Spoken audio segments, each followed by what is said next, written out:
Hello বন্ধুরা, আজকে আমি বানাচ্ছি একটা সুস্বাদু জলখাবারের রেসিপি সুজির উত্তাপম। তার জন্য আমি নিয়েছি 2 কাপ সুজি, 1 কাপ দই, অল্প একটু নুন আর জল দিয়ে ভালো করে মিশিয়ে নেব। পরিমাণটা মনে রাখবেন, 2 কাপ সুজির জন্য 1 কাপ দই নিশ্চয়ই দেবেন, টক টক ভাব আছে। তারপরে এটাকে আধা ঘন্টার জন্য ছেড়ে দেবেন। সুজি দেখবেন একদম ঘন হয়ে যাবে।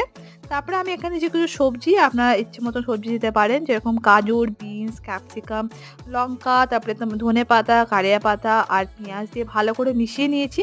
তারপরে অল্প, অল্প করে জল দিয়ে একটুখানি পাতলা মতন একটা ব্যাটার বানিয়ে নিয়েছি। তারপরে আমি এখানে একটা প্যান নিয়ে নিয়েছি। প্যানের মধ্যে অল্প একটুখানি ঘি দিয়ে একটুখানি গ্রিস করে নিয়েছি। এক, এক হাতা করে মানে গোল, গোল করে একটা রুটির মতন শেপ দিয়ে ভালো করে এপাশ ওপাশ করে তেল লাগিয়ে আমরা এটাকে সেঁকে নেবো।